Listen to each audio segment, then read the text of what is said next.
Welcome to my channel, The Binge Eating Therapist. I'm Sarah, former binge eater turned psychotherapist.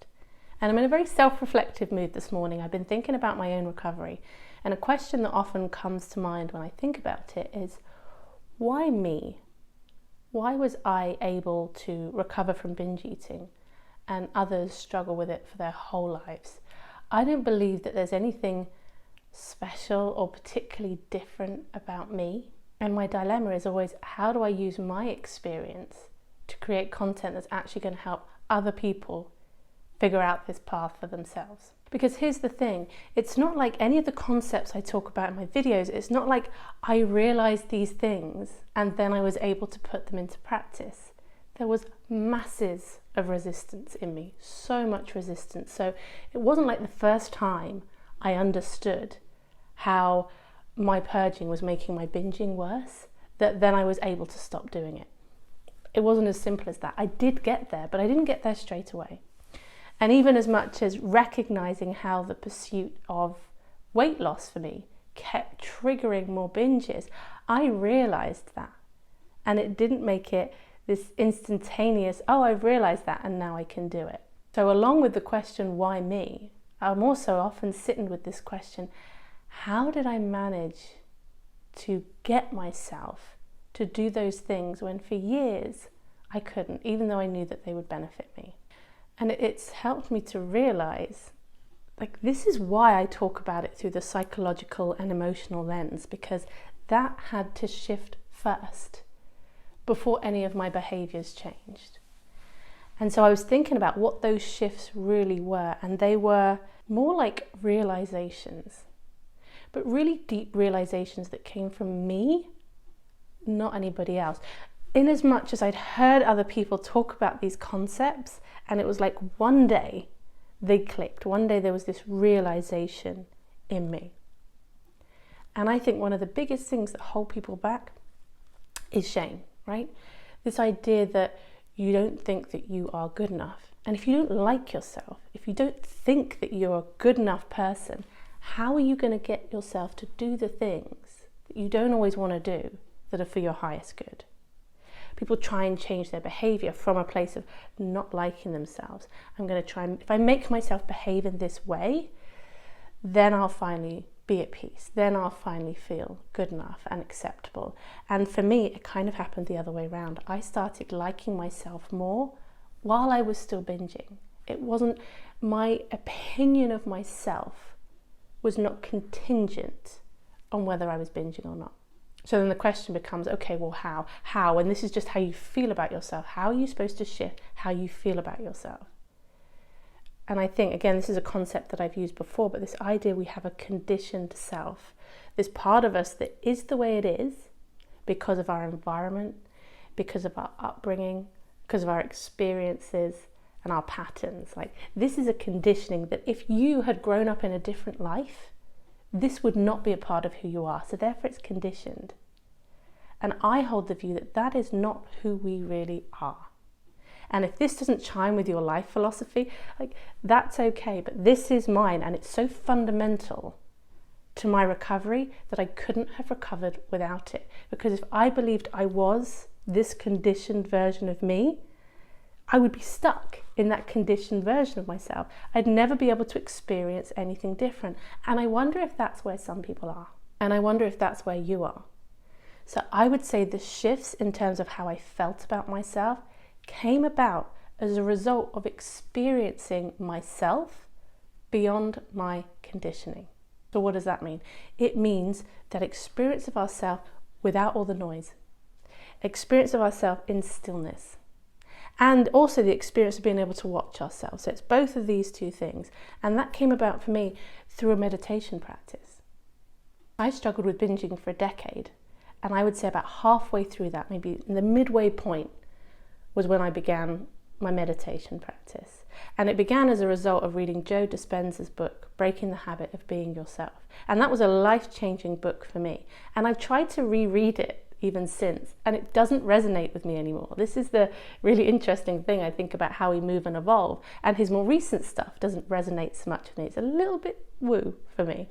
But this particular book and the meditation practice, I experienced through doing those meditations a sense of myself beyond my conditioning. And with practice of this, I was able to have this calmer, more peaceful, expansive experience of myself, even on a day when I had binged. Even on a day where I wasn't feeling great. I would catch glimpses of her and I'd be like, oh, there's something else in here. I also get in touch with that unconditioned part of me through doing the Rallick method that I talk about in my book and is available for free on my YouTube channel. I'm not holding any information back from you here. But when I do that technique, I even did it last night, I have this experience of myself that is just beyond the noise. It's not like I'm not thinking anymore. It's not like all thoughts just vanish. I have had moments of that, but I don't think that that's necessary. But it is a different experience of myself. It's like I had to experience myself differently before I could do anything different. I think as well, one of my sort of personality and ego traps of my conditioned self was this pull to always see myself as either superior or inferior to someone. I would have these swings between feeling like up here and just feeling down here. And that just missed all the connection. It missed this sense of we are all so very special and all not special at all at the same time. It's this idea that two things can be true at once. And so often I was fighting to try to find a sense of self-worth in being superior. So my sense of self was coming as a result of comparison to other people. And here's the thing, I wouldn't have even admitted that I was doing that even to myself. There was a lot of denial in me, a lot of not wanting to look at the parts of myself that I didn't like because I thought that they were me. And when I realized that that's not who I am, I can now look at the parts of myself that I don't like so much, that I feel frustrated by, and recognize that they're there for a reason. The amount of times I have in my life met somebody, made a decision or a judgment about who I think they are, what I don't like about them. And then as I've got to know them, so much of those things that I didn't like, they make sense. There's a reason for it. I don't believe in bad people. I don't think people are just born bad. I think people can do some pretty awful things that cause suffering to themselves and others. If we start from the place that there is a reason why we behave in the ways that we don't like, then we can bring in curiosity.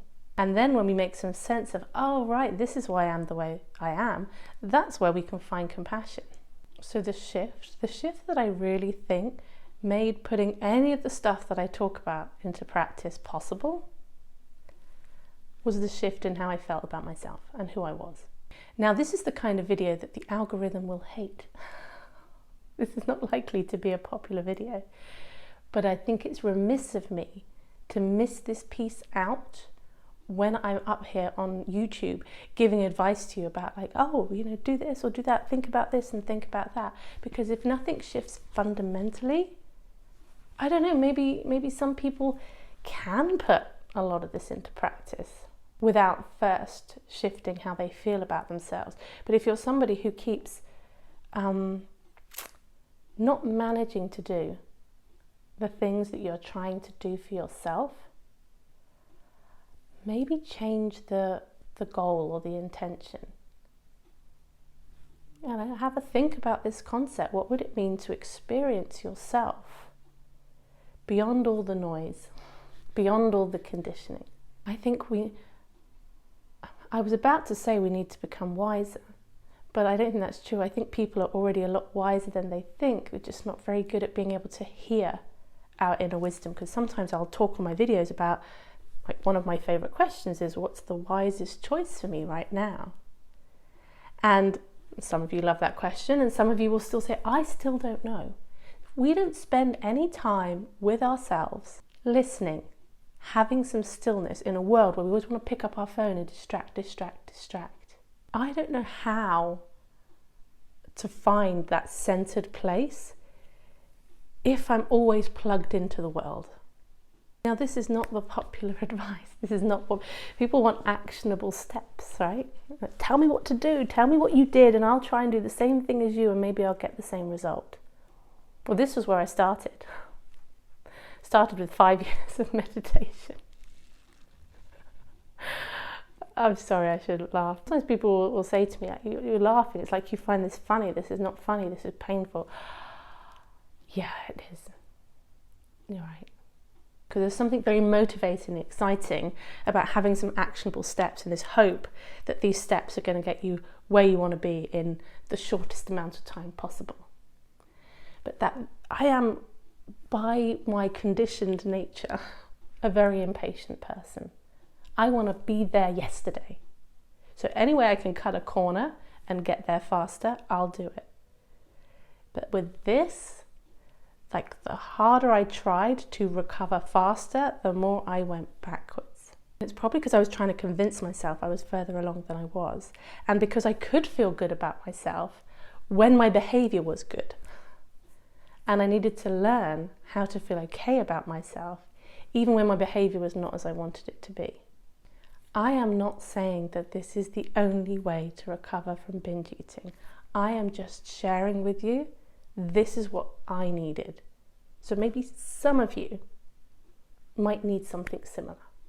These are just a few thoughts that I just want to leave with you to consider whether they resonate or not. I also want to give a little plug, and this is no way a personal benefit to me. I'm not financially benefiting from this at all. But for me, one of the biggest experiences I had of myself beyond my conditioning was on the Hero's Journey retreat, which is a couple of days retreat here in the UK, and it was absolutely life-changing. I'll pop some details below. If you're interested, you can have a look at their website, but I highly recommend them and the work that they're doing.